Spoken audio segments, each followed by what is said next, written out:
Hello friend, आप सभी का डीएम मैथ सॉल्यूशन में स्वागत है।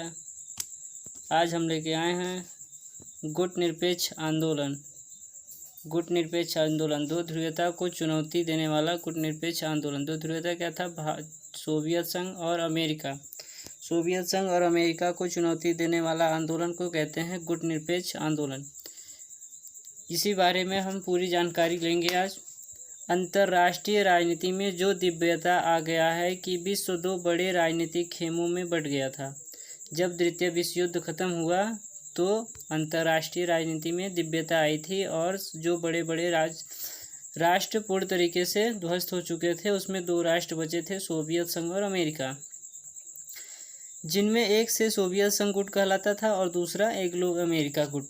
यही दो गुट बचे थे। 1947 में भारत ने एशियाई राष्ट्रों का एक सम्मेलन 1947 में भारत ने एशिया राष्ट्र का एक सम्मेलन आयोजित किया। एक सम्मेलन में क्या कहा गया? पंडित जवाहरलाल नेहरू ने यह घोषणा की, हम एशिया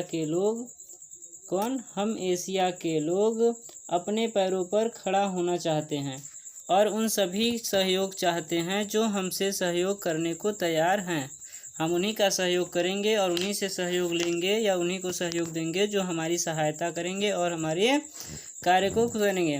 हम दूसरों का खिलौना बनने के लिए तैयार नहीं हैं। दूसरों का खिलौना कौन बना रहा था? सोवियत संघ और अमेरिका। ये नई नई राजनीति अपना रहे थे, नए नए संगठनों का निर्माण कर उसे अपने बस में करना चाह रहे थे और अपना गुलाम बनाना चाह रहे थे। 1955 में इंडोनेशिया के राष्ट्रपति श्री सुकर्णो ने बांडुंग में 29 एशियाई और अफ्रीकी देशों का आयोजन किया, एक सम्मेलन की बैठक की और इसमें गुट निरपेक्ष आंदोलन का जन्म हो गया। गुट निरपेक्ष आंदोलन के प्रमुख जनक कौन माने जाते हैं? गुट निरपेक्ष आंदोलन के प्रमुख जनक कौन हैं? जोसेफ ब्राज टिटो 1892 से 1880 यूगोस्लाविया के शासक तौर पर 1940 से 80 तक रहे।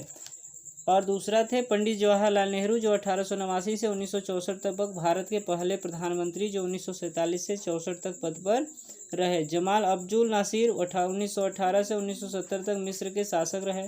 सुकर्णो 1901 से 1970 इंडोनेशिया के पहले राष्ट्रपति, 1965 से 46 से 65 तक रहे। इन्हों का नाम क्यों दिया गया? इन्हों का नाम इसलिए दिया गया क्योंकि ये गुट निरपेक्षता नीति जब अपनाए तो उन्होंने गुट निरपेक्षता नीति को कायम बनाए रखा। चाहे किसी भी प्रकार की देश पर संकट आई, लेकिन उन्होंने इसे पूर्ण तरीके से कायम बनाकर ही रखा और इस नीति से खरे उतरे और इस नीति का पालन बहुत अच्छे तरीक़ों से किया।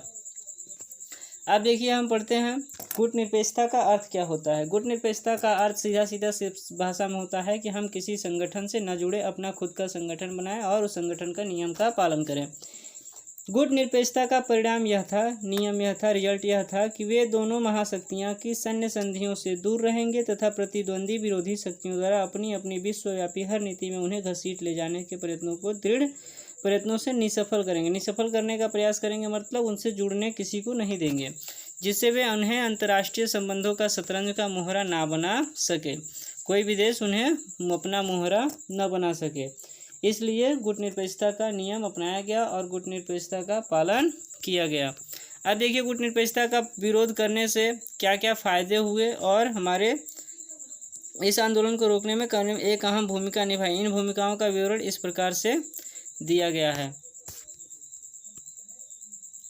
सैन्य तथा राजनीतिक गठबंधनों का विरोध। अमेरिका और रूस जब नवोदित मतलब नए राष्ट्रों का वैचारिक आधार पर अपने गुटों के साथ जोड़ने या आकर्षित करने में सफल नहीं हो रहे थे तो उन्होंने उनको सैनिक संधियों के साथ बांधने की एक नई चाल चली। नई चाल क्या चली? महाशक्तियां उन्हें आश्वासन दिया करते थे कि हमारे संगठन में आप जुड़िए, हम आपकी पूर्ण तरीके से सुरक्षा करेंगे और आपकी रक्षा करेंगे और आपका विकास करने में सहायता करेंगे, लेकिन यह अपना गुलाम बनाना चाहते थे। इसमें अमेरिका ने सीटो, नाटो, वार्सा आदि अनेक प्रकार की संधियां की और अनेक प्रकार के संगठन का निर्माण किया और उन संगठनों में यही कहता था कि हम आपकी सुरक्षा करेंगे और आपके किसी भी देश से आक्रमण से बचा लेंगे, किंतु नवोदित और स्वतंत्र राष्ट्र किसी भी प्रकार महाशक्ति पिछलग्गू बनना नहीं चाहती थी। गुट निरपेक्षता का मेन अर्थ देखिए क्या है। गुट निरपेक्षता का अर्थ है कि सभी प्रकार की सैन्य या राजनीतिक सुरक्षा संबंधी समझौते से दूर रहना, किसी भी सैन्य सहयोगिता, राजनीतिक सुरक्षा संबंधी समझौते से दूर रहना, क्योंकि यह गठबंधन शीत युद्ध का कारण बनना है। शांतिपूर्ण सहअस्तित्व व हस्तक्षेप को बढ़ावा देना। अब देखिए दूसरा है शांतिपूर्ण सह अस्तित्व तथा अहस्तक्षेप पंचशील के दो प्रमुख सिद्धांत थे। गुटनिरपेक्षता के भी यही सिद्धांत था। गुटनिरपेक्षता का सिद्धांत यह था कि यह नीति विश्वास करती थी कि शीत युद्ध तथा युद्ध की तैयारी द्वारा शांति की स्थापना कायम करने के प्रयास अनुचित तथा हानिकारक है। इन्हें शांतिपूर्ण स्थिति या हस्तक्षेप के सिद्धांत में बदल लेना चाहिए।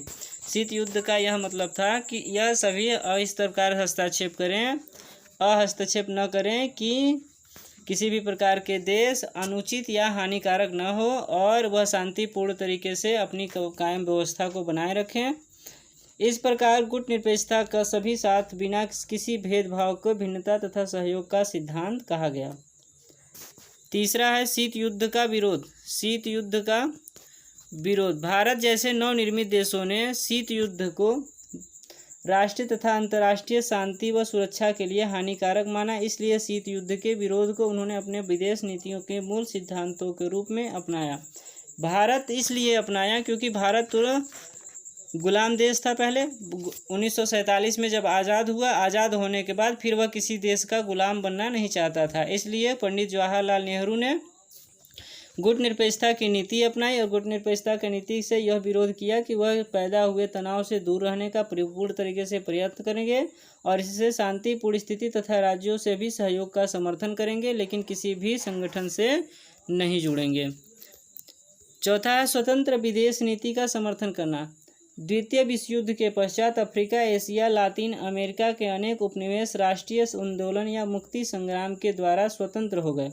जब यह द्वितीय विश्व युद्ध हुआ तो अनेक प्रकार के देश कई प्रकार से स्वतंत्र हो गए, लेकिन उनकी आर्थिक स्थिति खराब हो गई और आर्थिक स्थिति खराब होने के कारण वह किसी दूसरे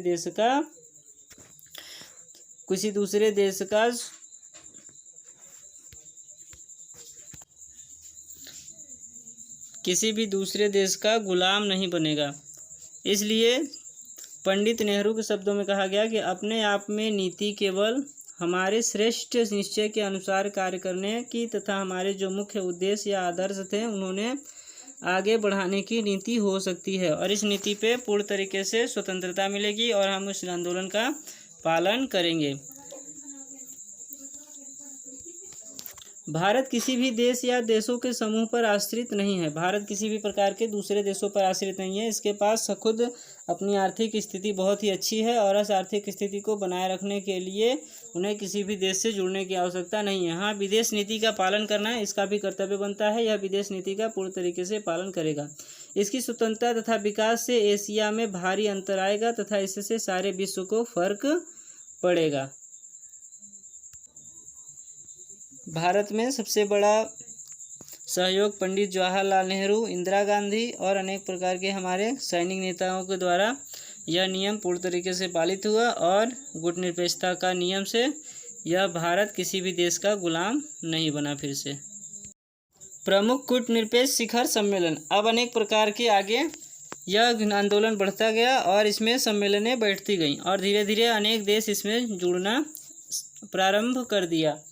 विकासशील देशों में सहयोग एवं एकता स्थापित करने का प्रारंभिक व सबसे सफल प्रयास 1964 में दिल्ली में इंडोनेशिया की स्वतंत्रता के लिए बुलाए गए एशियाई संबंध सम्मेलन और 1955 में बांडुंग में हुए अफ्रो एशिया देश के शिखर सम्मेलन द्वारा किया गया।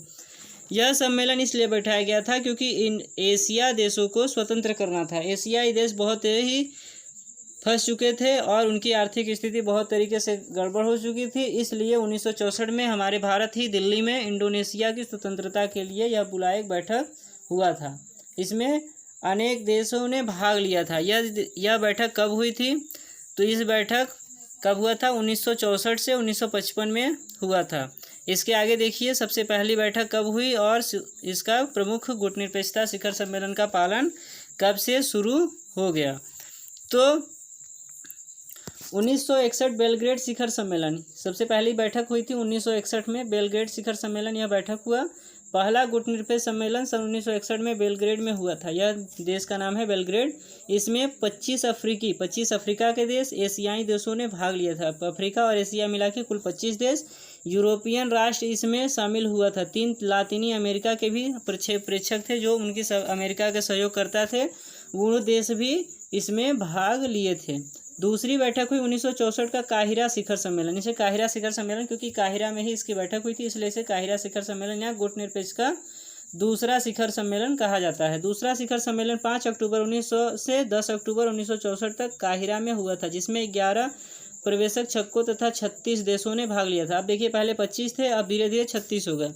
आगे धीरे धीरे बढ़ते ही जाएंगे। इस प्रकार से 1961 से 1964 के समय में घटने वाली घटनाओं में इस सम्मेलन की पृष्ठभूमि को तैयार किया गया था। 1961 से लेकर 1964 में जिस प्रकार की आर्थिक स्थिति, जिस प्रकार से एक देश दूसरे देश का व्यवहार था, जिस प्रकार से अनेक प्रकार की घटनाएं थी और आर्थिक, राजनीतिक, सामाजिक कार्य थे, ये इन सभी चीज़ों को लेकर 1961 से 1964 के समय में घटने वाली सारी घटनाओं के बारे में बैठक हुआ था। तीसरा बैठक ल्यूसाका शिखर सम्मेलन 1970 में गुटनिरपेक्ष राष्ट्रों का तीसरा शिखर सम्मेलन जाम्बिया की राजधानी ल्यूसाका में हुआ था, जिसमें 54 देशों ने भाग लिया था। सबसे पहले कितना 25, उसके बाद 36 और इसके बाद 54 पर्यवेक्षक ने भाग लिया। न्यू शाखा शिखर सम्मेलन में सामान्य घोषणा पत्र यह कहा गया कि गुटनिरपेक्षता तथा आर्थिक प्रगति के अतिरिक्त 6 मुख्य प्रस्ताव भी पेश किए गए।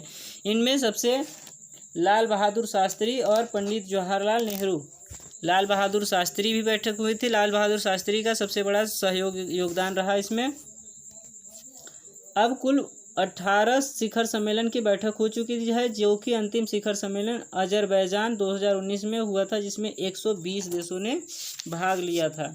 इसमें अनेक प्रकार के सभी बैठकें हैं। इन सभी बैठकों के बारे में हम अगली बार आपकी पूरी जानकारी दे देंगे।